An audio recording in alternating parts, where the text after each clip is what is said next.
اچھا، اس کے ساتھ ساتھ میں لانگ مارچ کی بات کروں. لانگ مارچ سٹارٹ ہونا تھا آج بروز منگل، لیکن اس کو بڑھا کر پاکستان تحریک انصاف لے گئی ہے جمعرات کے دن.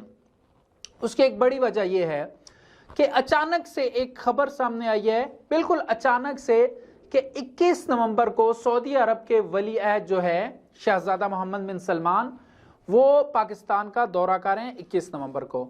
اب چونکہ عمران خان صاحب اگر منگل کے روز یہ مارچ شروع ہو جاتا تو جب محمد بن سلمان شہزادہ ولی عہد جو ہیں سعودی عرب کے، وہ پاکستان آتے تو اس وقت لانگ مارچ یا دھرنا عمران خان صاحب کا وہ اسلام آباد یا راولپنڈی کے ایریا میں ہوتا، تو ایک عنصر پیدا ہوتا کہ جو شاہ سلمان ہیں وہ تو اربوں ڈالر کا انویسٹمنٹ لے کر آ رہے تھے پاکستان میں، لیکن پاکستان کے موجودہ سیاسی صورتحال دیکھ کر واپس چلے گئے. عمران خان صاحب نے جو ملکی حالات ہیں ان کو خراب کیا اور ایک بڑی انویسٹمنٹ ہونے سے روک دیا. یا وہ یہ بھی دعویٰ کر سکتے ہیں محمد بن سلمان صاحب، وہ یہ بھی کہہ سکتے ہیں کہ میں پاکستان نہیں آ رہا کیونکہ پاکستان کے سیاسی حالات اس وقت ٹھیک نہیں ہیں. تو اس کا بھی ملبہ حکومت نے گرانا تھا عمران خان صاحب کے اوپر. تو اس لیے عمران خان صاحب اور ان کی پارٹی نے ایک طریقہ کار یہ بنایا ہے کہ جمعرات کے روز لانگ مارچ چلے گا اسی جگہ سے جس جگہ کے اوپر عمران خان صاحب کے اوپر فائرنگ ہوئی اور شاہ محمود قریشی جو کہ سابق وزیر خارجہ ہیں، پاکستان تحریک انصاف کے وائس چیئرمین بھی ہیں، وہ لانگ مارچ کی قیادت کریں گے راولپنڈی اسلام آباد تک. اور راستے میں فیصل آباد سرگودا وغیرہ سے بھی لانگ مارچ چلیں گے، منگل اور بدھ کے روز اور جمعے کے روز کہیں سے چلیں گے، یعنی ہر روز نزدیکی شہر سے ایک لانگ مارچ چلے گا. اور شاہ محمود قریشی صاحب جو کہ جی ٹی روڈ پر جو کہ لاہور سے اسلام آباد کی طرف راستہ آتا ہے راولپنڈی کی طرف، اس پہ ہوں گے تو وہ اس لانگ مارچ کا حصہ بنتے چلے جائیں گے. اس لانگ مارچ کو راولپنڈی یا اسلام آباد کی حدود تک پہنچتے ہوئے 15 سے 16 دن یا کم سے کم 12 دن ضرور لگیں گے. اب 10 تاریخ کو یہ لانگ مارچ شروع ہوگا، 21 تاریخ کو محمد بن سلمان وہ پاکستان آ رہے ہیں، جبکہ اس وقت یہ لانگ مارچ اسلام آباد یا راولپنڈی کی حدود میں نہیں ہوگا. تو اسلام آباد یہ جو مارچ لے کر آ رہے ہیں اس سے زیادہ دن بھی اس میں لگ سکتے ہیں. یہ جنوبی ایریا جو ہے خیبر پختونخوا کا، وہاں سے لانگ مارچ کی قیادت کریں گے علی امین گنڈاپور صاحب، اور جو مالاکنڈ ڈویژن سے لانگ مارچ آ رہا ہے اس کی قیادت کریں گے مراد سعید صاحب، اور ہزارہ ڈویژن سے جو لانگ مارچ آ رہا ہے اس کی قیادت کریں گے پرویز خٹک صاحب. اور یہ اٹک یا حسن ابدال کے کسی ایریا میں یہ جو تینوں لانگ مارچ آئیں گے بڑی تعداد میں، وہ اکٹھے ہوں گے حسن ابدال کے مقام پہ، اور وہاں سے پرویز خٹک صاحب اس لانگ مارچ کی قیادت کریں گے راولپنڈی اسلام آباد تک کے لیے. تو ایک بہت بڑا مارچ آنے لگا ہے کے پی کے سے بھی، اور اسلام آباد پہنچنے پہ یا راولپنڈی پہنچنے پہ عمران خان صاحب خود وہاں پہ موجود ہوں گے. اچھا، اس کی ایک اور بھی بڑی وجہ یہ ہے کہ 15 سے 16 دن تک یہ لانگ مارچ راولپنڈی اسلام آباد کی حدود میں داخل ہوگا. تب تک عمران خان صاحب کی صحت اور طبیعت میں کافی فرق آ چکا ہوگا، تو اس لیے بھی اس لانگ مارچ کو کچھ دن آگے بڑھایا گیا ہے. منگل کو شروع ہونا تھا اور جمعرات کو یہ لانگ مارچ کر دیا گیا ہے. اچھا، اس کے ساتھ ساتھ میں بات کرتا چلوں ارشد شریف صاحب کے حوالے سے. ارشد شریف صاحب کی جو ایف آئی آر درج ہوئی تھی اس کے بارے میں رانا ثناء اللہ صاحب نے بتایا ہے کہ اب تک کی آنے والی جو تحقیقات ہیں ان کے مطابق ارشد شریف صاحب کو قتل کیا گیا ہے. رانا ثناء اللہ صاحب کا کہنا ہے کہ ہم نے تحقیقاتی ٹیم کو کہا ہے کہ آپ دبئی میں بھی جا کے تمام رابطوں کی تحقیقات کریں. اس کے مطابق وزیر داخلہ رانا ثناء اللہ کا کہنا ہے کہ کینیا سے جو ٹیم واپس آئی میں نے ان سے بریفنگ لی ہے، ابھی کچھ چیزیں مزید انکوائری طلب ہیں. ارشد کا معاملہ غلط شناخت نہیں لگتا، یعنی غلط شناخت نہیں لگتا یعنی انہیں جان بوجھ کر گولی ماری گئی ہے. بانی النظر میں ارشد شریف کو قتل کیا گیا.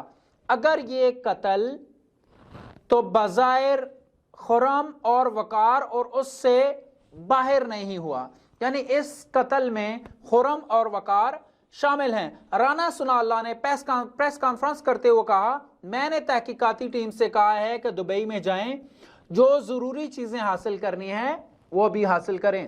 یعنی اب حکومت اس بات پہ آ گئی ہے جس کے لیے میڈیا شور مچاتا رہا، عمران خان صاحب شور مچاتے رہے کہ ارشد شریف صاحب کو، ان کی جان کو پاکستان میں خطرہ تھا، لیکن اب حکومت کے وزیر داخلہ نے، رانا ثناءاللہ نے بھی مان لیا ہے کہ بظاہر یہی لگتا ہے کہ ارشد شریف صاحب کو قتل کیا گیا ہے، اور ارشد شریف صاحب کی جو پوسٹ مارٹم رپورٹ ہے وہ اب تک ان کی والدہ کو نہیں ملی، اور آج ہائی کورٹ نے یہ فیصلہ دیا ہے کہ 15 نومبر تک ارشد شریف صاحب کی جو پوسٹ مارٹم رپورٹ ہے وہ ان کے لواحقین کے حوالے کی جائے۔